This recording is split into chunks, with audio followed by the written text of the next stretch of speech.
Hi everyone, my name is Blaise Barrette. This video is actually a follow-up on a live stream I did with Brad Talis yesterday, the one and only. And let me tell you one thing, Brad makes it look easy because it's not that easy making a live stream. Though I really enjoyed it. It was a lot of fun. But I forgot to show a little workflow of mine, and I thought I'd show it to you today. So if you want to see the live stream, you can find the link in the description below. Okay, so moving on to the screen. This is the setup I showed yesterday on the live stream, of course. And the thing I want to show here is that we often start with round stock, um, and since every time we create a new product, we use round stock, I have to do all this editing here of creating a pocket and pockets for the Mighty Bite Pitbull clamps, and this is something I would have to do pretty often. So I found a way to speed up the process a bit, and this is what I'd like to show you today. So when I start a new project, I create, of course, a folder, and I copy paste this template here, and this is what I start from. So we'll open it. Here, I'll just close this off for now so we have more space. Here we can see the table of the CNC. We can see the tool probe.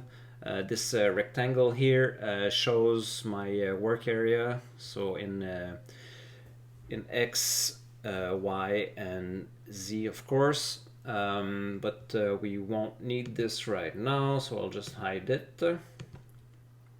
And we'll activate the production plate. Inside the production plate there is one sketch, and if I show it, I already have the dimension. Even though I'm not in the sketch, I can still edit these dimensions. So if I want the table to be 22 inches long, for example, then you can see everything updates. I even have this this circle which is not constrained, so I can move it anywhere I want, and you can see that the whole is updating. This hole I use to find my X and Y work coordinates with the tool probe, the spindle probe, I mean. So okay, so we can hide that sketch for now. So we talked about work holding these round stocks, so I'll show you my trick. I have this stamp here. We'll open it quickly.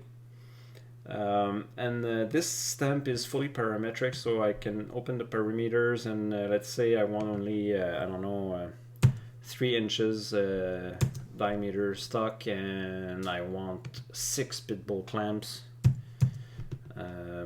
That's a lot of work holding. I think 3 pitbull clamps will be quite enough.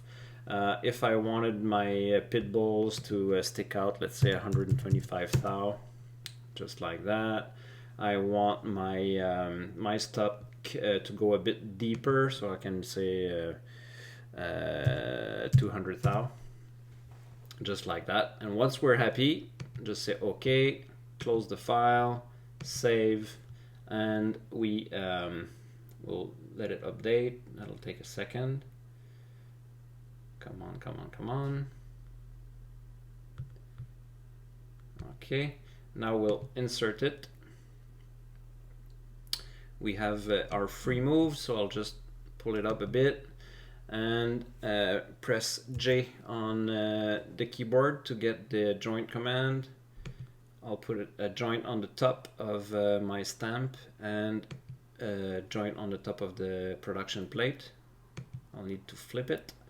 And now we'll just place it. We can rotate it just like that, 60 degrees. Move it up a bit, just like that. Okay, say OK. You can see that the pitbull take their place. We'll close that to get more place. And now I guess you, you probably guessed it. We'll invoke the combine command.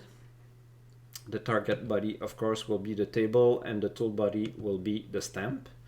And we use a cut operation, say OK, double click on the stamp and V on the keyboard to hide it, and there you go. How cool is that? That was fast. I'm talking a minute maybe.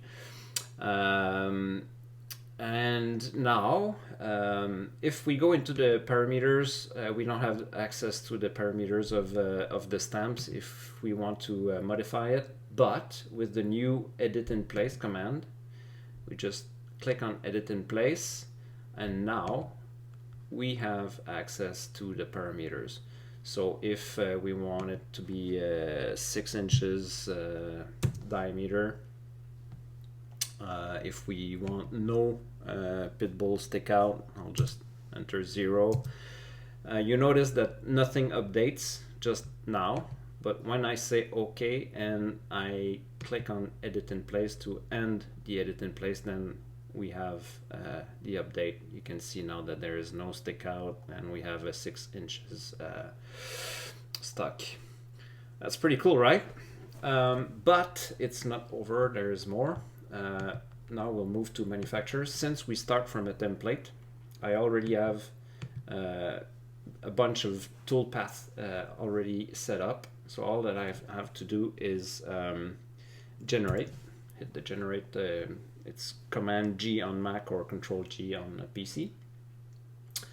And now you can see I have all these drilling operations ready. I have even the drilling operation for the pit bull clamps, which you know, it just picked out automatically these holes here. I have my facing operation. I have my roughing contour, cleanup contour, and even that adaptive clearing is done for me. How cool is that? I think that's crazy efficient. Anyway, so let's simulate that. Click, simulate, play. Move it a bit faster. Dun, dun, dun.